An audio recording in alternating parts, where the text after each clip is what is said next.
Like that wild, crazy thing that I told you that once happened to me while I was in the grave of Rabbi Yehuda Zev Lebovich a few years ago, and Rav Aaron Stern was over there, that he was the helper of Rabbi Yehuda Zev Lebovich. It was late at night, and I was doing a long Hitbodedut over there, and then I came, and Rabbi Yehuda Zev and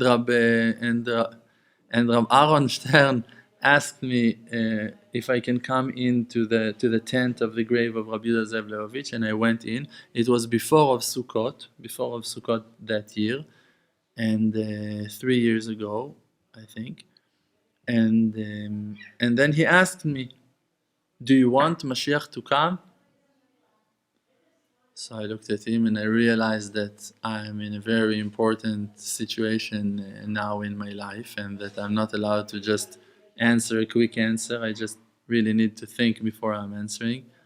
So I told him, only if none of the Jews will be left behind. Actually, I didn't say Jews. I said, "Ad shelo yidach mimeno nidach." The verse is not talking about Jews. It's talking about everyone. I said, only if no one will be left behind. That's what I answered to him. So he wasn't angry, but he was very upset. He didn't know what to do with my answer. It was like I shocked him with my answer. And then there was another person over there that was also one of the helpers of Rabbi Yehuda Zev Lebovich. So Rav Aaron asked that person, that rabbi, "Do you want Mashiach to come?"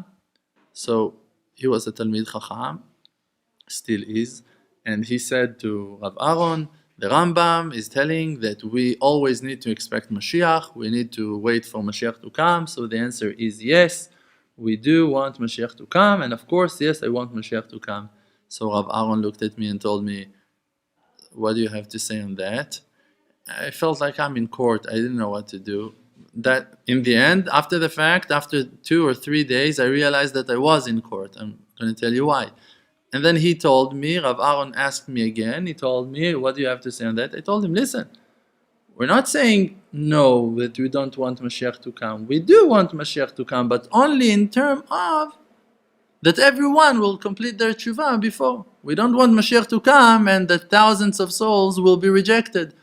We want Mashiach to come and that all of us will have the ability to receive his face, to enjoy the truth, and then to be able to accept what that will come with Mashiach. Because when Mashiach is coming, it's judgment day, and we're not ready to be judged. We don't have the ability to be judged. We all feel guilty. We all know that we're not perfect.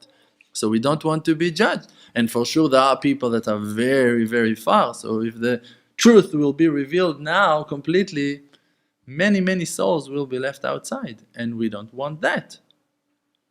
So Rav Aaron was kind of lost with my answer, and after 3 days he called me and he told me, "Listen, I want to tell you, please, I'm asking you, go to your rabbi and tell him that you, me, saved Am Yisrael from a horrible decree that was about to happen in Sukkot, and you saved many, many lives."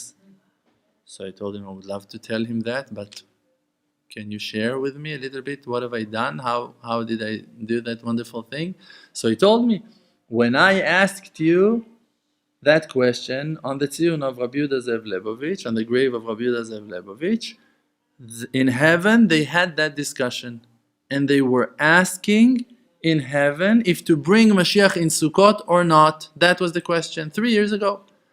And if you would say yes, so Mashiach would come in Sukkot, and thousands of Jews would have been killed.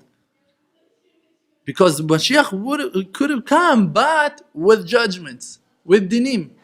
And by the fact that you said no and you gave the right answer, why not? You brought a good, you claimed right.